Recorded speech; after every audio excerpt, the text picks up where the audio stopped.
A survivor of domestic violence and abuse, now a committed domestic violence advocate, she motivates, informs, and empowers victims and survivors and reminds them that they are bigger than the abuse they experienced and that they are not their struggles. Among her many credits is founder of Sit and Chat with Onika Mars, a domestic violence support group that was launched in October of 2016. She's the founder and president of Women of Substance, which was founded on March 24th, 2017. In 2019, her hard work and dedication was recognized as a national award winner, receiving the Medal for the Development of Women Gold.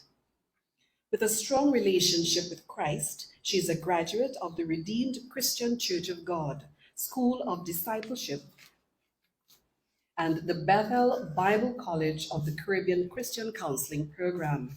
She's an entrepreneur and a proud mother of 2 teenage boys. She was nominated and selected by the U.S. Embassy to represent Trinidad and Tobago in the U.S. International Visitor Leadership Training Program, which allowed her to meet with other global leaders like herself from 24 different countries and also nonprofit organizations throughout 4 different American states.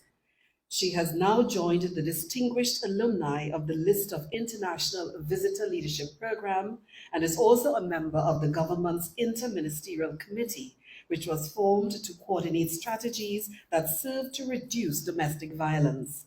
She serves on the board of the Inter-American Development Bank, NextGen, and the Trinidad and Tobago Coalition Against Domestic Violence.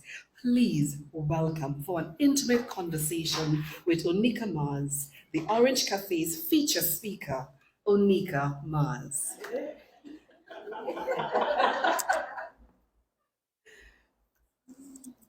So you may wonder, why is Onika putting on her lip gloss in the midst of this intimate conversation? Is it that she's vain?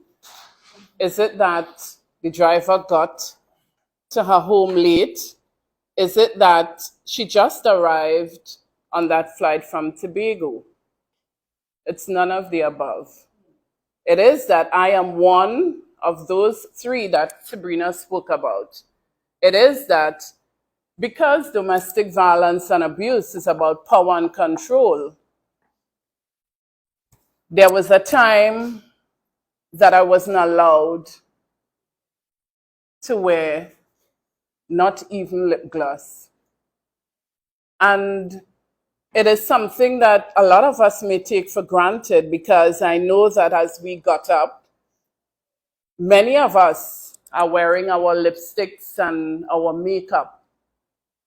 And there are many who wish they could have, but they can't. I celebrate 15 years of freedom from that abusive relationship. That day was November 10th, 2023. I was happy to celebrate 15 years of freedom and celebrate life and life in abundance. Yeah?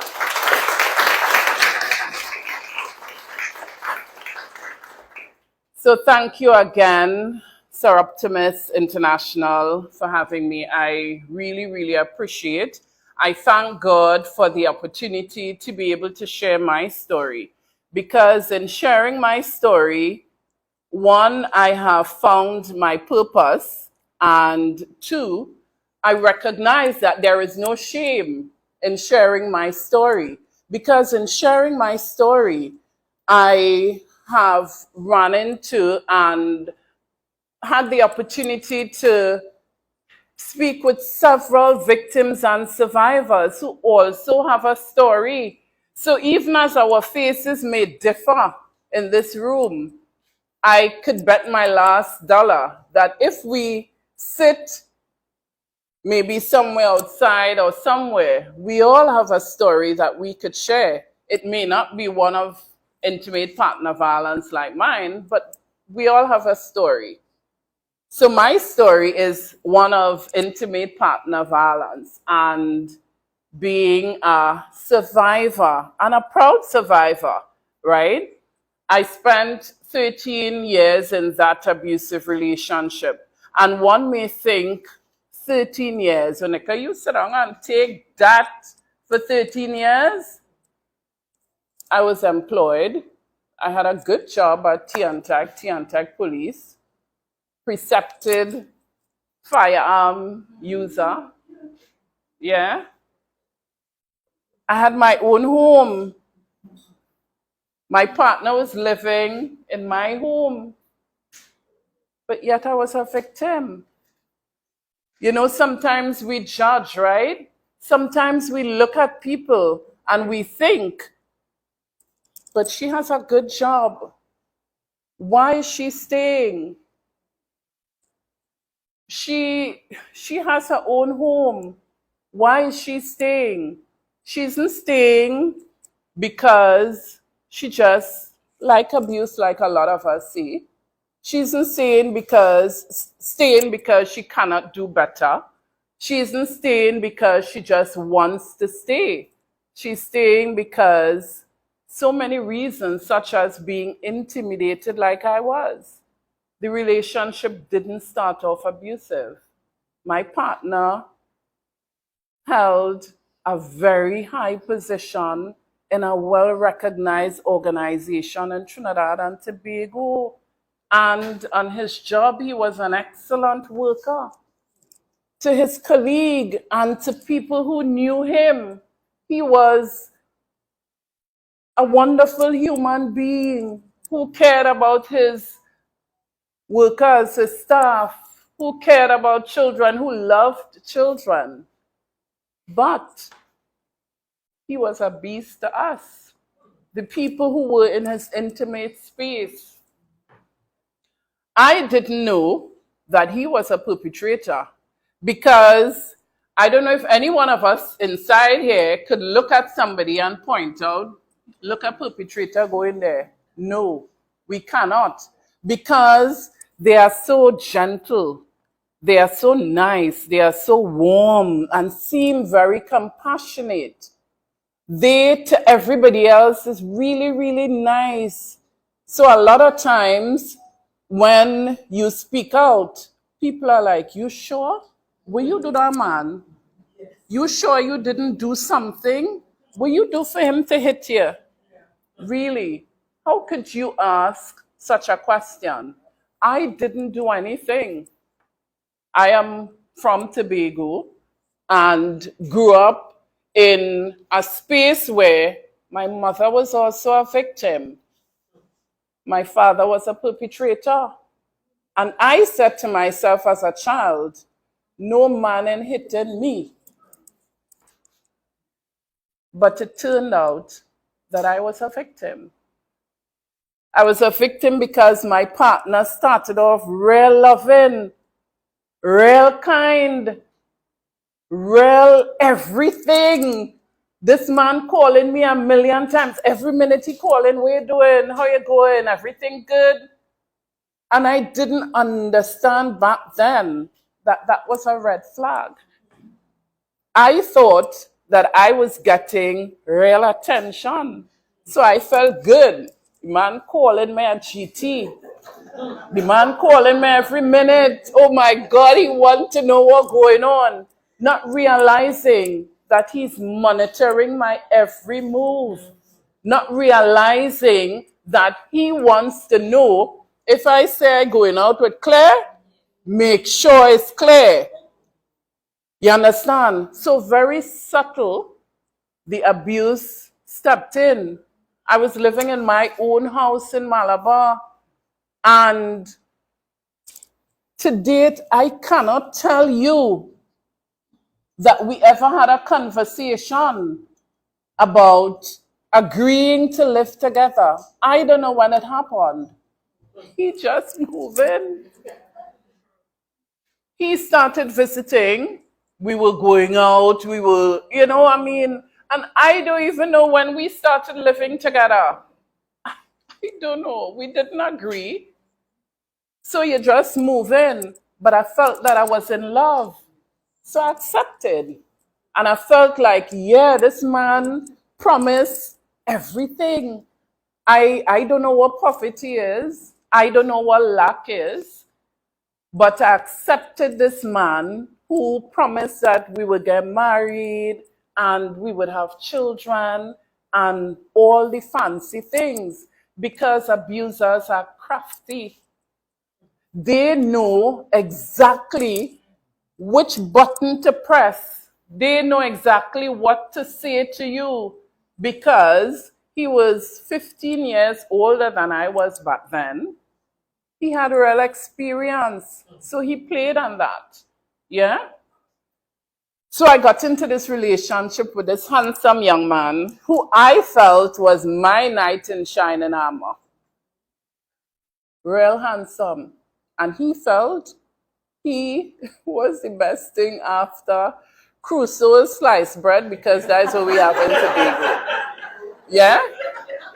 He felt he was the best thing. So we were living, well, I'm living in Trinidad, and we started going out, started dating. And at that time, I worked at NHA, well, now HDC. So I worked at the Maloney office. So this man is coming, visiting, and my supervisor is saying, Onika, you know that man from somewhere? And I saying, but I mean, my supervisor will realize that I am dating. What do you mean if I know this man from somewhere, getting to know him? Yeah? And my supervisor asking over and over. And I saying, but he kind of out of place. What he mean by asking if I know this man from somewhere, getting to know him? Yeah? Not understanding that my supervisor knew him. My supervisor knew of him.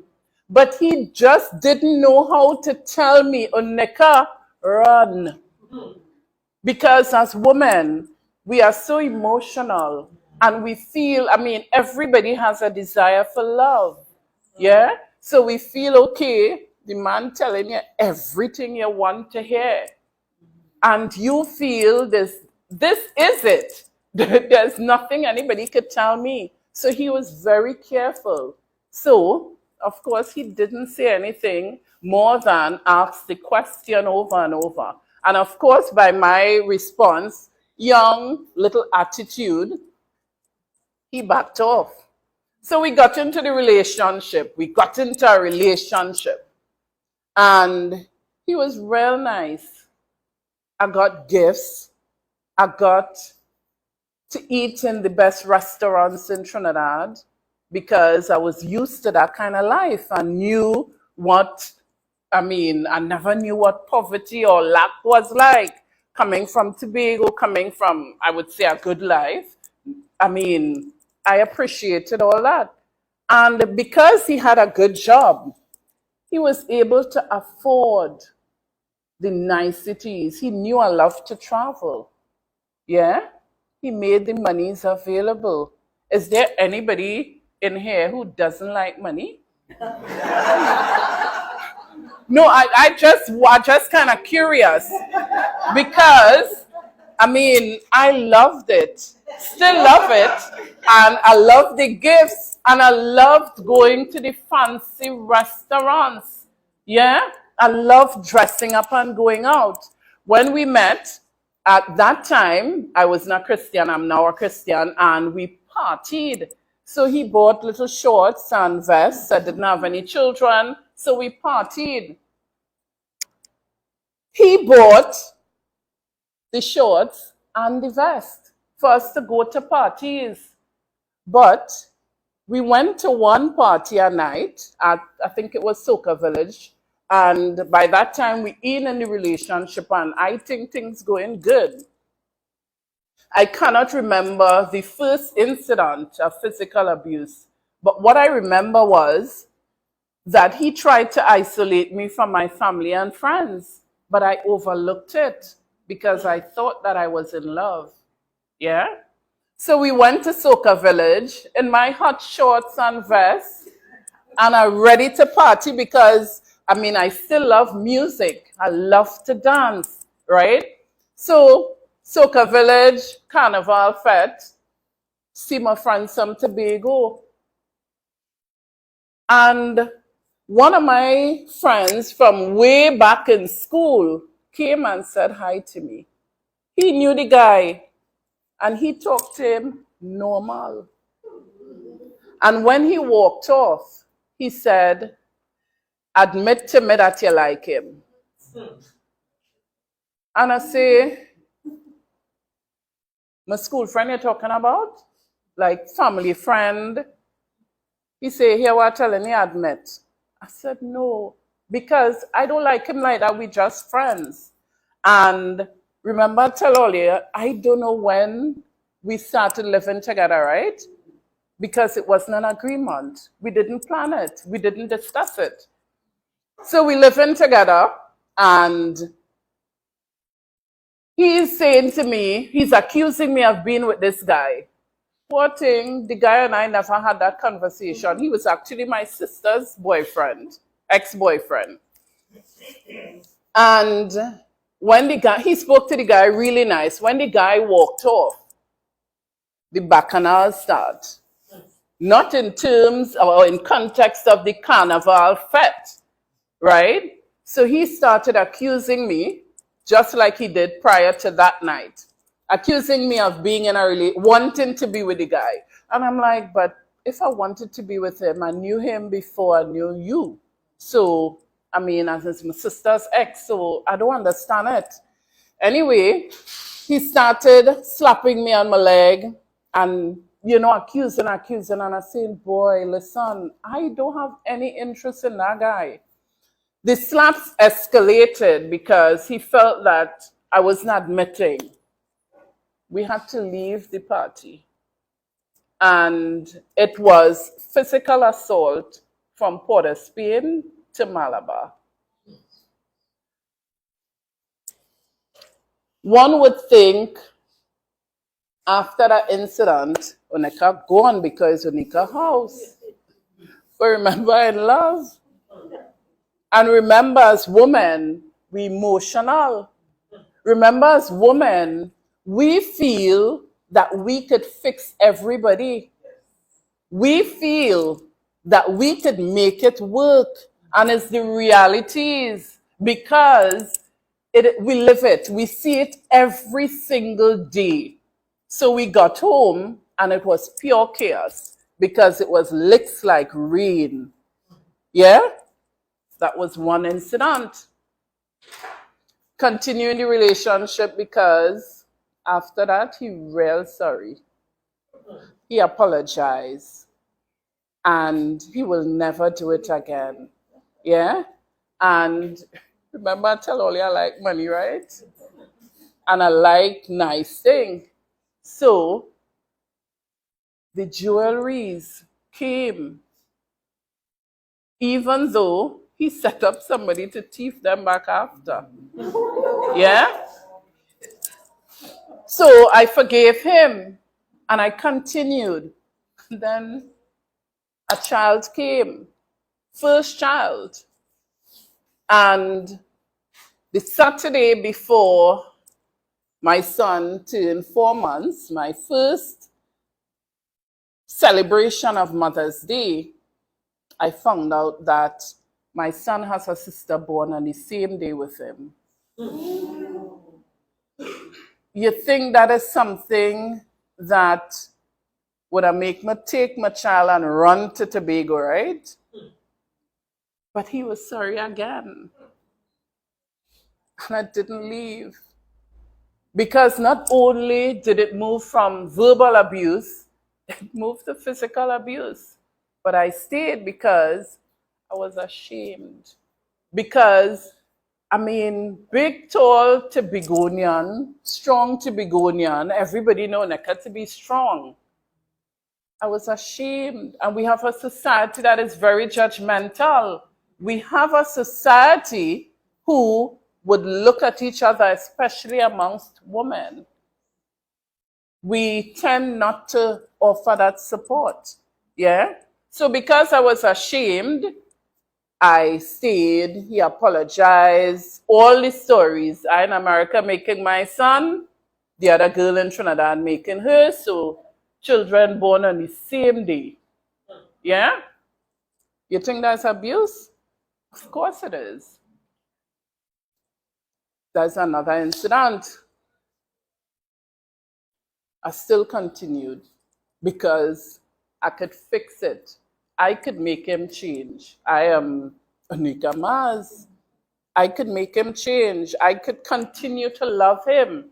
I could continue to prepare his meals just like my mother did for my father. I would continue to ensure that his clothing is well done, well ironed, clean, and everything. I continued, I persevered because, when we talk about resilience, another meaning for resilience is woman. Yeah? So I stayed and then another child came. Yeah. And one may say, Bernica, after one child, physical abuse, verbal abuse, infidelity, you make a next one? Yes. Because I was living in my own house, living with him, and things happening. Yeah. So a second child came. 2 children. The abuse continued because I'm still thinking that I could change him. I am still thinking that, you know what? I grew up hearing my grandmother and them say, make your children for one man and that's the man you had to marry. So in my mind, I changed in he, and we had to get married. We got engaged. And I thank God for who he is. I thank God that the engagement stayed right there because the abuse got worse. The abuse continued. I couldn't wear makeup. The same short pants, I couldn't wear them again. I had to wear long skirts. I couldn't wear makeup. I couldn't do anything to my hair. Excuse me one sec. Couldn't do anything to my hair other than braid. And he had dreads. So eventually, I had dreads. Not because I love dreads, yes. But I didn't have dreads because I, at that time, wanted it. I had dreads because he had dreads. And I was almost coerced into growing dreads, not understanding that, listen, this man was so manipulative. And I eventually lost who Onika Mars was. Yeah? So I did everything that he wanted me to do without even realizing it. So he drops me to work. He would call 10 minutes after where? But he'd now drop me to work. But he checking up. Yeah? If at that time when I worked at Maloney, we would have gotten paid like every fortnight. So on Friday of the fortnight, when we get paid, we would go to Trin City Mall or go to Tunapuna. And I remember one time I went to Tunapuna with my coworker, and she heard me on the phone saying, but I didn't plan. It's not like if I planned to go with Peggy. I didn't plan. And she's hunching me and saying, Onika, Gail, you're setting up yourself. Stop. And I saying, but it's not, listen, I'm not lying to you. And I didn't plan with Peggy. I didn't plan. And he's going on and on because he's accusing me of lying. I had plans to go to Tunapuna to meet whoever and going on and on. Came off the phone and Peggy said to me, Onika, you need to stop. But remember, in love. And I want to give every information possible to the man I'm in love with and the man that I live with because I feel obligated. Yeah? The experiences were numerous. There was one time I went to Tobago. And the plan was for us to go to Tobago together, right? And he had to work. But I insisted that Tobago, I go into Tobago. You meet me going to Tobago on a weekend. My parents still there. I'm going to Tobago. Now, when we just started, every time I'm going to Tobago, he is there. And I didn't see it as anything. I just thought, well, going to Tobago, my partner want to be there with me. I didn't see it as anything. That weekend, I went. He had to work. As he went to work, I took a taxi and went to the airport, went to Tobago. Of course, he was upset because you're not listening to me, you're doing your own thing. I came back, I went this Saturday, came back the Monday morning. When I came back, all my shoes were packed in the refrigerator. Yeah, and it's sounding crazy. Yeah. All my shoes were packed in the refrigerator. And I was like, how this man could pack my shoes in the refrigerator? And when I asked him, he said, ain't your foot hot? Well, I will cool you down. These are realities that women face on a daily basis because we hear the stories, we hear the experiences, and a victim doesn't have a look. Nobody knows who is a victim, who is we don't know because a lot of women are suffering in silence.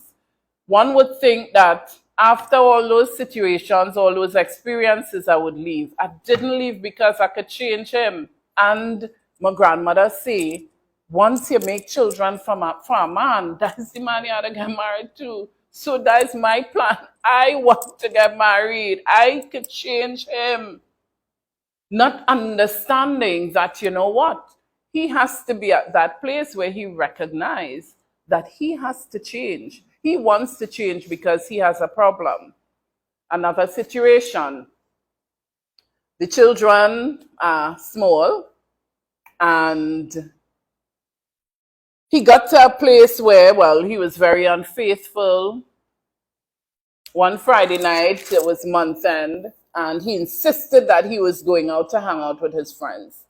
And I was there saying to him, oh God, I mean, wait till the children fall asleep now. And he insisted that he go and I say, oh God, just let us just play with them. And in 2 twos, they would fall asleep. And, you know, you could go. The children were inside and we walked outside in the garage. My car was parked in the garage. He was driving my car. And the garage was covered. I knew for sure it wasn't raining. We were there, me pleading, me begging. I'm not ashamed to say I was begging him to stay until the children fall asleep. I beg. And he kept insisting, he going to come back. I'm coming back just now. And he kept touching me and saying, oh God, I'm coming back just now. Don't get no hurries. And I said to him, don't touch me again. And remember, abuses of power and control. How dare you tell me to touch you? You are my property. And when he touched me, I bat away his hand. And how dare you? Remember I said it wasn't raining, right? Remember I said the garage was covered. When I got up, I was knocked out. When I got up, I felt liquid dropping. Remember I said it wasn't raining. Remember I said the garage was covered. So I'm feeling liquid dropping. We're in the garage. The houses in Malabar are very close. So I was kind of like delusional. So I'm stumbling to go inside and I heard my neighbor say, Onika, you wait till a man kill you before you leave, girl. And I went inside because remember, shame. You understand?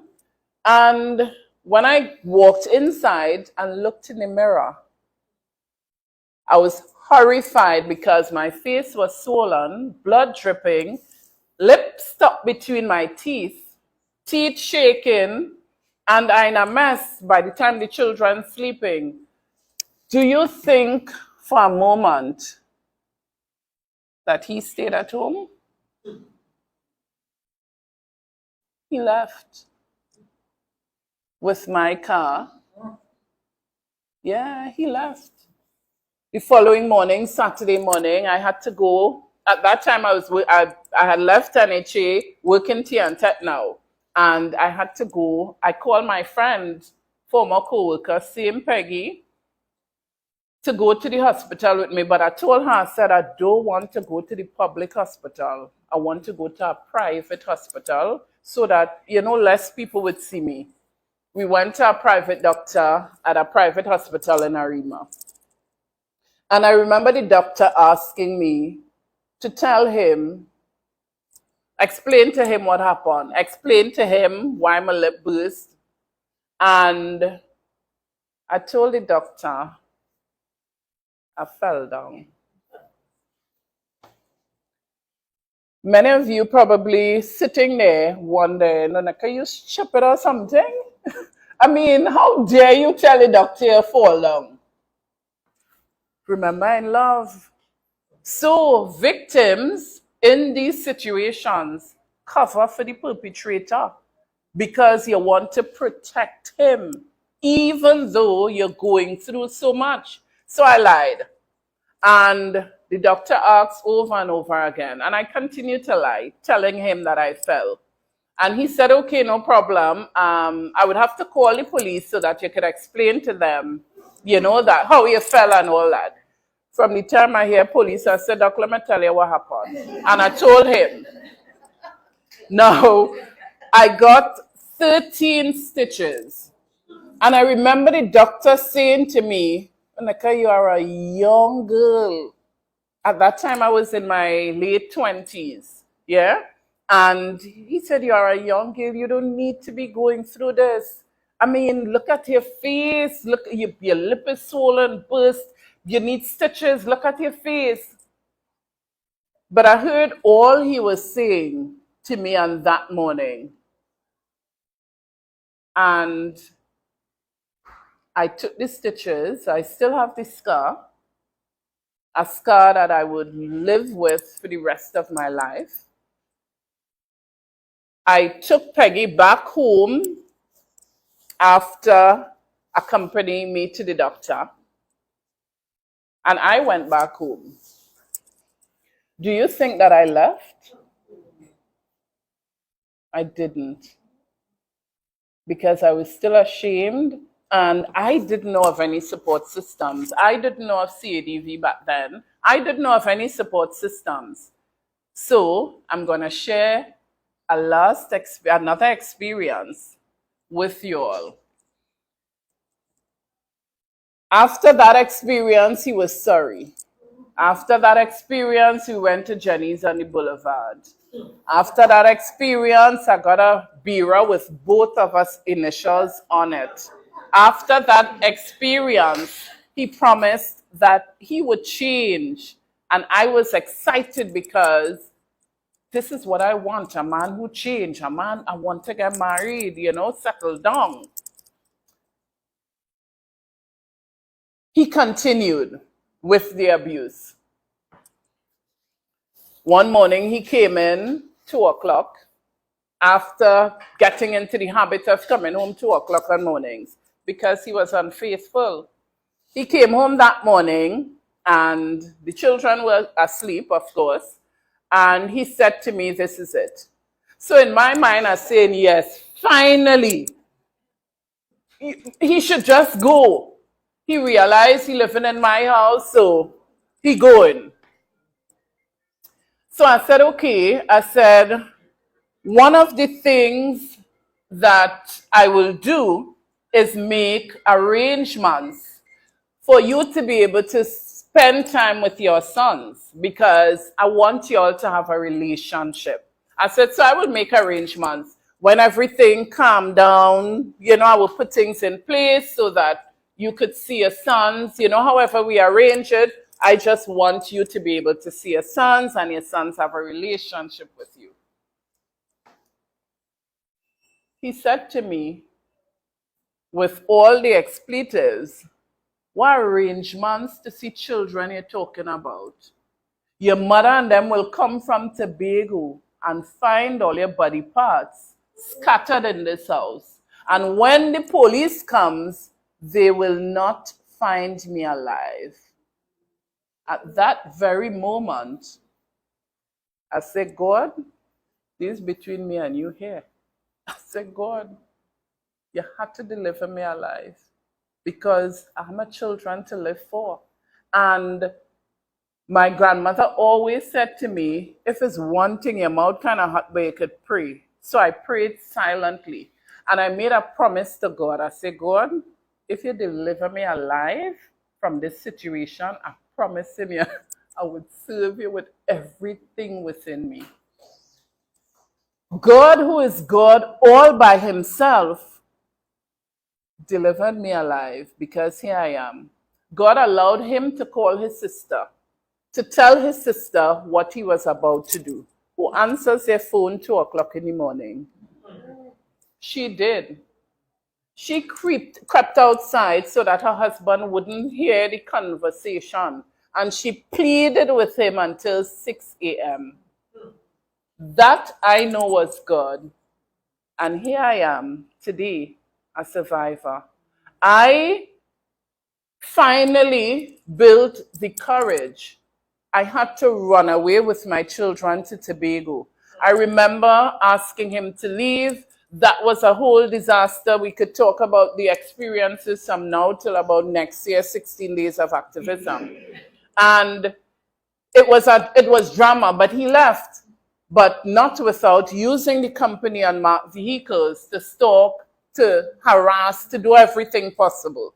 I applied for a transfer, explained my situation to my then supervisor, applied for a transfer, applied for custody for the children, and skate out to Tobago.